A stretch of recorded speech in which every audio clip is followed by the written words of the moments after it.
Narco test सांसद का भी कराया जाए।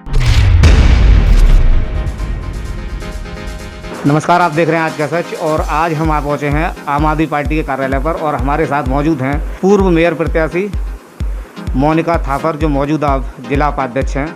मैं मोनिका जी से पूछना चाहूँगा कि इस समय प्रशासन जो शराब माफियाओं के ऊपर जो कार्रवाई कर रहा है, अब तक जिनके जो ठेके चल रहे थे, जो नकली शराब, जो अवैध शराब हमारे अलीगढ़ में चल रही थी, जो भ्रष्ट अधिकारी उनसे मोटी रकम वसूलते रहे, उन पर कार्रवाई क्यों नहीं हो रही?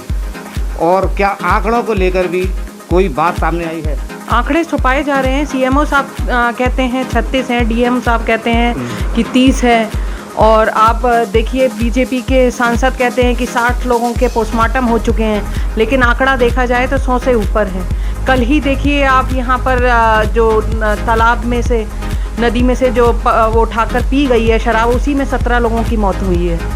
इसमें आप ये कहें कि जी सरकार का इन्वॉल्वमेंट नहीं है, सरकार का इन्वॉल्वमेंट नहीं होता तो इतना बड़ा कांड नहीं होता। सरकार का संरक्षण के अंदर ही ये काम हो रहे हैं। प्रशासन कार्रवाई कर रहा है, अच्छी बात है, लेकिन यही कार्रवाई जो है और भी तरीके से की जा सकती है। निलंबन करना एक ज़रूरी प्रक्रिया थी, वो की गई, लेकिन उन्हें जेल में डाला जाए, 307 के तहत उन पे मुकदमे चलाए जाए, उनके नार्को टेस्ट कराए जाए, नार्को टेस्ट सांसद का भी कराया जाए और उन अधिकारियों के भी कराए जाए, जैसे आपके आबकारी अधिकारी हैं और इनके हैं, तो पता तो चले कि क्या है, किसका संरक्षण था जो इतने बड़े बड़े कांड हो गए। जो मोटी रकम, जिन लोगों ने मोटी रकम वसूली है, कहीं ऐसा तो नहीं है जो उनको बचाने के लिए दिखावा किया जा रहा है केवल? सर, ये सिर्फ ये है कि लोगों का गुस्सा एक तरीके से रोकने के लिए ये बात हो रही है कि हम उनका जो है उनके ऊपर कार्रवाई कर रहे हैं। घर तोड़ना, मकान किसी की जगह को तोड़ना कोई सलूशन नहीं है। सलूशन आप उसकी बीवी को बंद कर सकते हैं, उसकी बीवी आपके पास है, वो पेशेंट है, उसको बंद करने से क्या है? ऋषि को पकड़ना कोई बड़ी बात नहीं है। अगर सरकार चाहे, प्रशासन चाहे तो वो 2 मिनट में सरेंडर करेगा। ये तो सरकार की नीयत नहीं है, और नीयत सही होगी तो सब कुछ होगा। क्योंकि मौतें तो हुई हैं, ये बात हकीकत है। कभी 25 बताई जाती हैं, तो कभी 45 बताई जाती है, तो कभी 27 बताई जाती हैं, लेकिन हकीकत बात ये है कि अब तक 100 से अधिक मौतें हो चुकी हैं इस जहरीली शराब से। और जब 100 से अधिक मौतें हो जाती हैं तो कहीं ना कहीं ऐसे अधिकारियों के साथ कठोर से कठोर कार्रवाई करनी चाहिए। जो मोनिका थापर जी ने कहा है कि उनका नार्को टेस्ट होना चाहिए। देखिए, हमेशा इस देश में और प्रदेश में क्या होता रहा कि जब भी कोई घटना हो जाती है बड़ी, उसके बाद शासन और प्रशासन को याद आता है कि ये हो गया और ये खानापूर्ति में लग जाता है। जबकि हम सबको खूब पता है कि ये लोग जो कराते हैं, जो शराब माफिया, ये बहुत बड़े पैसे करते हैं और इसमें नेतागिरी ही इन्वॉल्व होती है और वो ही एडमिनिस्ट्रेशन से सारा काम कराती है, चाहे दबाव में, चाहे ट्रांसफर में, चाहे कैसे भी कराए। हर बड़े नेता के साथ जो बीजेपी में है आज के टाइम में, चाहे वो सांसद हो, चाहे वो विधायक हो, उसके साथ उनकी फोटो है, उनकी बैठकें हैं, शादियों में आना जाना है, नोता है। क्यों?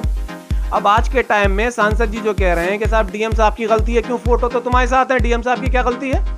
जितना डीएम जिम्मेदार है उतना ही आप जिम्मेदार हैं, आप अपनी उससे भाग नहीं सकते।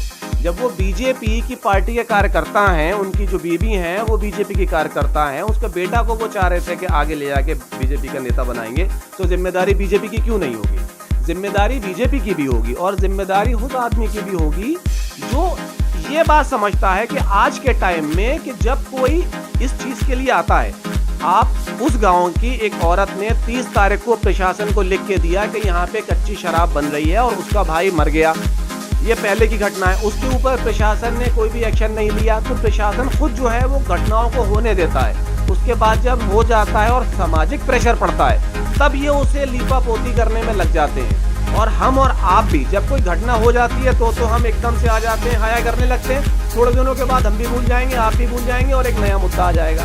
और इस मुद्दे को छुपाने के लिए सरकार एक और मुद्दा ले आएगी। तो सरकार का ये काम है कि वो बार बार इन चीज़ों को दोहराती रहती है।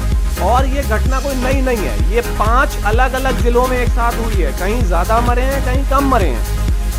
जो प्रशासन है वो अपना काम नहीं कर रहा, जो पॉलिटिकल पार्टी है वो अपना काम नहीं कर रही, अपोजिशन भी अपना काम नहीं कर रही।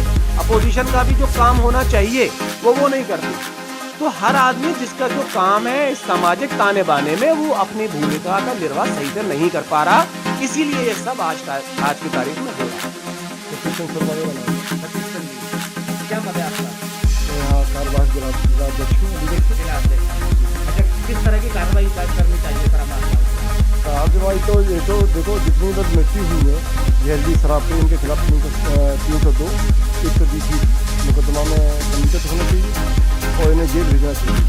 इसमें CBI जांच होना बहुत जरूरी है, और CBI जांच से खुलासा होगा तो दूध का दूध और पानी का पानी कि हकीकत में है क्या। न तो हम जो किसी का नाम बता सकते हैं किसने क्या किया जहरीला। वैसे मैंने यहाँ तक मैंने अखबार में भी पढ़ा है और लोगों ने बताया और देखा भी है कि भावानगरी में एक फैक्ट्री में एक जहरीला केमिकल पाया गया, पकड़ा गया, ऐसा समझा। और वो जहरीला केमिकल जो है वो डिस्ट्रिक्ट सप्लायर है, पूरे ज़िले में एक सप्लायर है। और वो तो जहरीले जहर से बनी शराब से सैकड़ों से अधिक लोगों की मृत्यु हुई है। और सबसे बड़ा दंड कायदे में इसी को मिलना चाहिए। वो गुनहगार है जो उस गुनहगार को सांसद BJP का बचा रहे हैं, वो बिल्कुल शर्मसार है और बहुत हमें बुरा महसूस होता है।